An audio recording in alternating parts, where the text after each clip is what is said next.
What's it like to be in the same company as two of your idols, Brooke Henderson and Rebecca Bentham, who also won this event? Yeah, no, it's definitely pretty cool. Following in their footsteps is a big thing. Just as a Canadian, I don't know, like, yeah, it's nice. It's a lot of fun.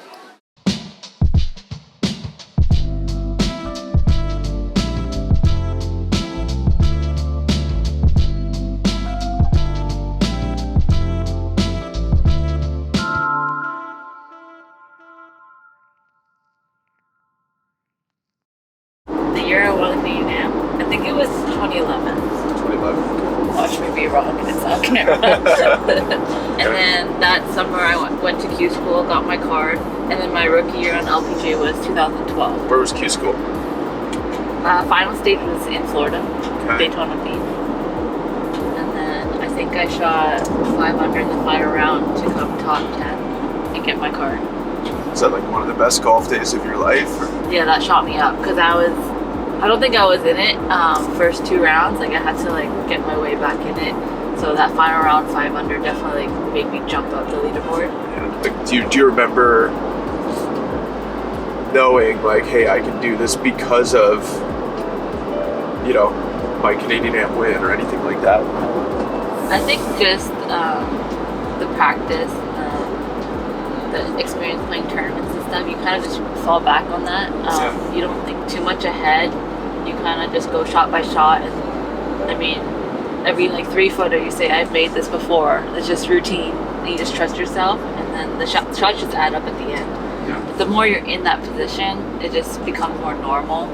And then you can think more straight and know what to expect. The world's not going to end if things don't turn out the way you want. So this is the story about the past, present, and future of Canadian women's golf.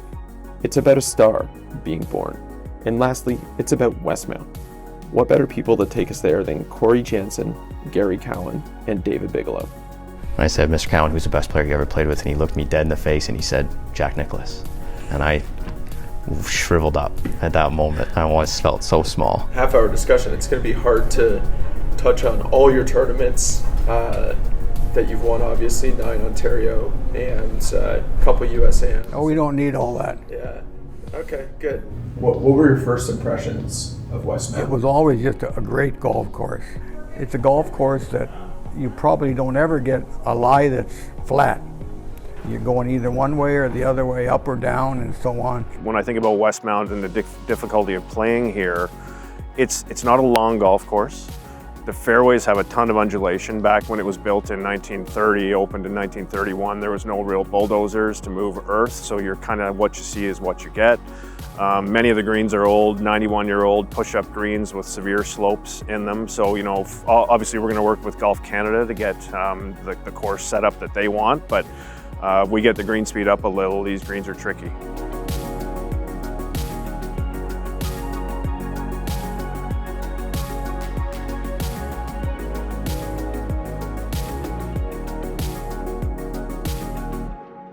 From Richmond Hill, Ontario, member of Team Canada, Monet Chun. Number 1 is sort of like a straightaway hole. You know, you're not going to get a flat lie, but you can knock it, get on in 3 normally, and you know, and 2 putts. So it's a pretty straightaway hole.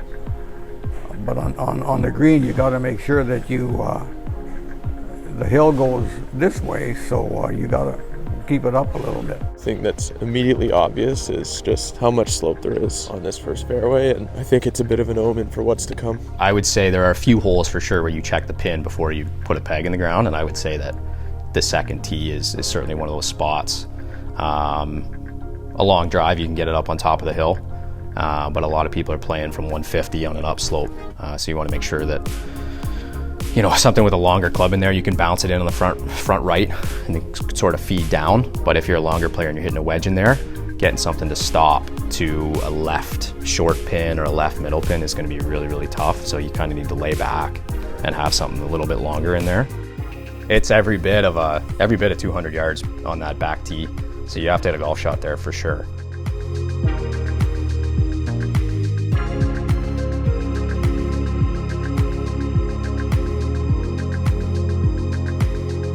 The green is, to me, I just take my middle number and I'm just trying to putt to whatever corner the pin might be in.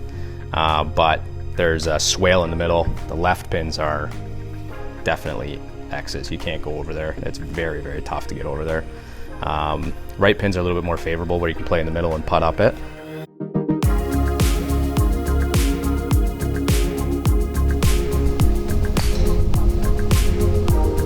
It is unique in its own way as well. The rolling fairways are a big, you'll see, you rarely have a level lie here on fairways. Number 4 is very severe if you're on either side or behind. It's pretty close on the first few holes. Let's talk about your ups and downs emotionally. What were you going through after 3-4 holes? I honestly was pretty tired today. I felt that on the range, and I knew my swing wasn't exactly in the greatest condition, so I was just trying to go for most of the greens. I knew my driver and my 3-wood worked out pretty good, so those par 5s I took advantage of. And then you got 5, which is a new hole now, and it's a good hole. They've taken a lot of trees out, but it's still a really good hole because when you hit your 3rd shot, you're uphill, and that takes away from because you can't see where it's landing.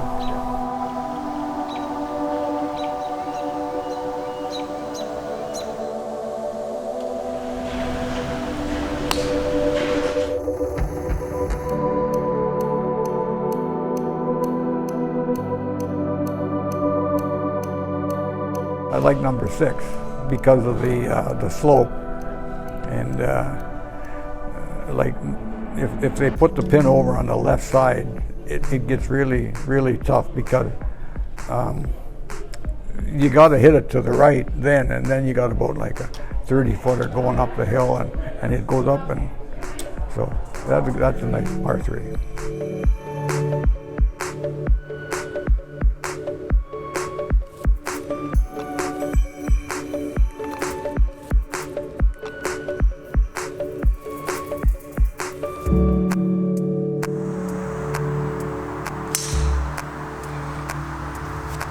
I really liked 7, made a good eagle there, and reachable green for me, so not that I'm a very long hitter.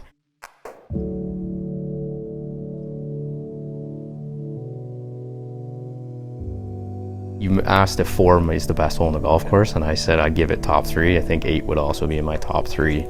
And the reason why is I've played hundreds and hundreds around here, and I still don't know what I'm doing when I get to that tee. I really like how they set up 8.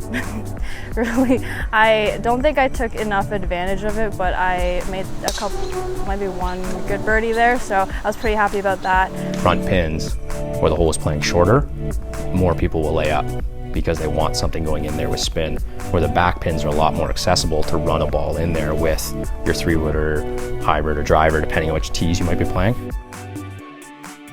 9 is sneaky. 9 is sneaky hard. The tee shot is placed to a fairway that's reasonably flat until the 150, and once you get past the 150, there's a big ridge there that feeds all the balls down into the right, and then you're looking at some sort of short iron or wedge in the rough to a green that's going to be above you with the ball below your feet.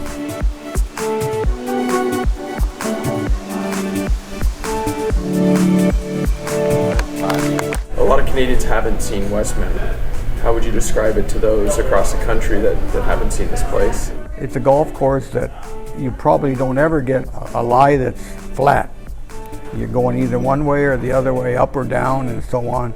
And if you're sideways, you have to play the break to get the ball to go towards the hole. And that was probably, in my career, probably one of the things that was a detriment to me, because I always would play more break because of Westmount. Yeah, you kind of just try to play something down to 110 or 115, and a sneaky spot on that. The middle of the green is a pretty standard back to front sloped green, nothing too crazy, but the sides is where it gets interesting. Up on the greenside bunker on the left is some serious slope. That right pin is, you have to be very, very careful going over there. Yeah, 11's really interesting tee shot where there's a really large ridge that runs right up the middle of the fairway, and it kicks balls down into the left side. So for someone with length, there's a fairway bunker there that you can get to. And then going into that green is tough, because that's another green where it doesn't really look all that severe, but when you get on it, it's sneaky.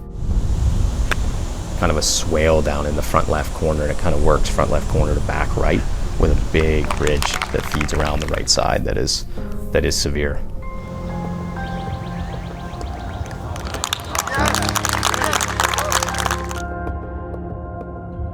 You need to make sure that you know where the winds are, but there's big trees around you protecting the tee, and there's big trees by the green protecting the green, so it's tough to find where the wind direction is. Hopefully you're paying attention going up 11, so you can kind of get a feel for where it might be.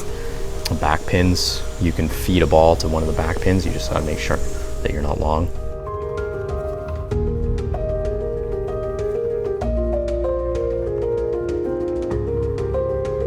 The whole dogleg significantly, but it only starts the dogleg at about 200 yards to the green.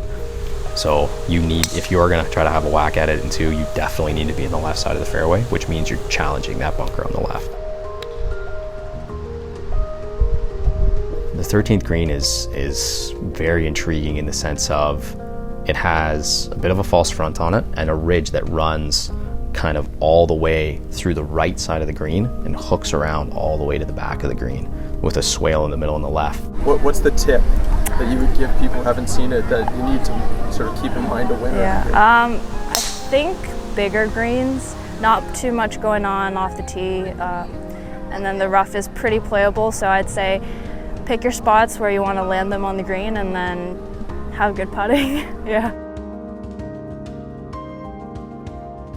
Really, the bottom line is you do not want to be above the pin on these greens when I have them rolling quick. Define quick. Quick, well, so I measure every morning. This is one of the things I do myself. I'm out every morning and I'm out on almost every green. I measure moisture, I measure clipping yield, and I measure green speed where I can. And quick to us right now, we're up over 11, and that's starting to get in. Like if we get to 11 and a half, we have some greens that have very limited hole locations and you could putt off the green.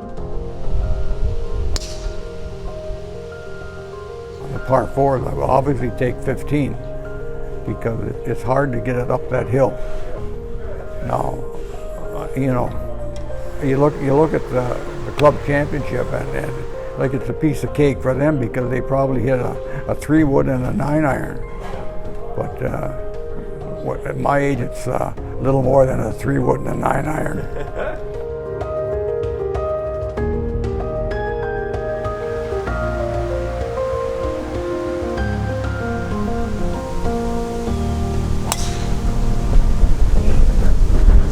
Pretty cool, honestly. Like I don't think I've ever had a crowd that big following me around, so it's pretty cool to get some local people just watching. And yeah, I had a lot of fun.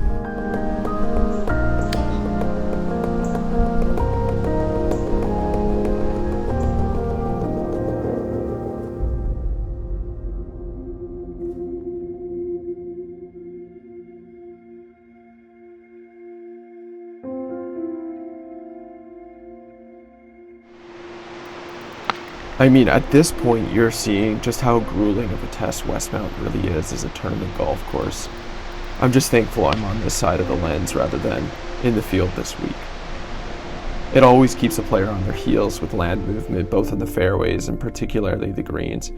You've seen just how much of a factor wind plays, especially on the par threes, and how careful the golfer has to be on the putting surface.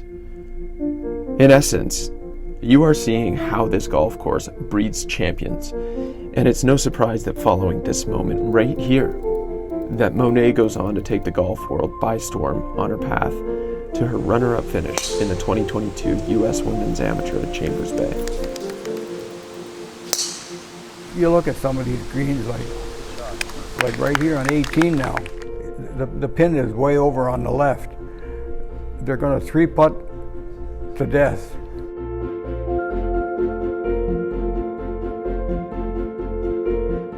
These ladies are really great at hitting the ball, but they're going to have to hit to the left side of the green and hope that it stays on and doesn't roll down. Some right to left spin on those. You should have hook spin, actually. Yeah. keep it straight. Yeah, on that green for sure. Yeah. Approaching the green, our final team of the day, Bentley Cotton of Austin, Texas, Alissa Xu of Richmond Hill, Ontario, and our current leader, Monet Chun of Richmond Hill, Ontario.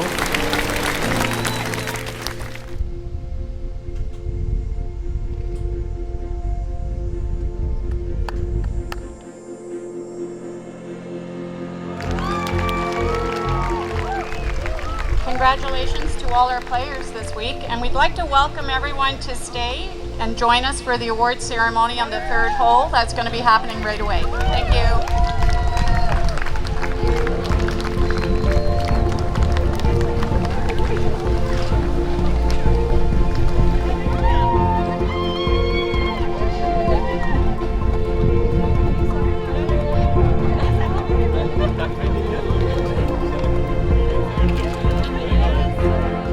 Monet Chun, Canadian Women's Amateur Champion. How does that sound? Pretty good, I'd say. I was coming into this week just trying to put together a couple good rounds, but I'm happy that it worked out pretty good. It wasn't a quick swing change, so it took a couple of years, but I mean, it's better now, so I'm pretty happy about that. When you were at your lows, and sorry to go there, Yeah. we'll come back to the highs in a Yeah. minute, what sort of thoughts were going through your mind, and how have you sort of conquered the mental side of this game of golf? I think I just really enjoy the game, which is the biggest thing.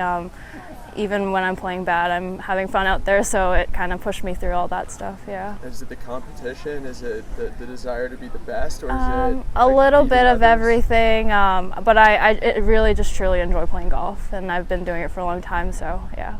108th Canadian Women's Amateur Champion, who also earns an exemption into the 2022 CP Canadian Women's Open at Ottawa Hunt and Golf Club, as well as an exemption into the 2022 U.S. Women's Amateur Championship at Chambers Bay, along with the champion's check of $1,200. With a score of 287 -5 from Richmond Hill, Ontario, member of Team Canada, Monet Chun.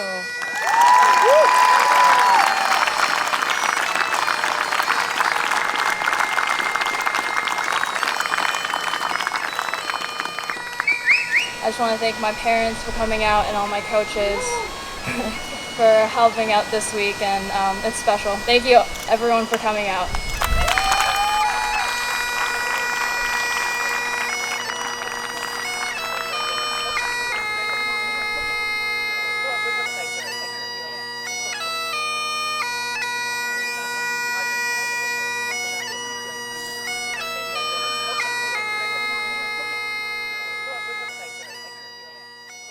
It was like your early coaches in Richmond Hill.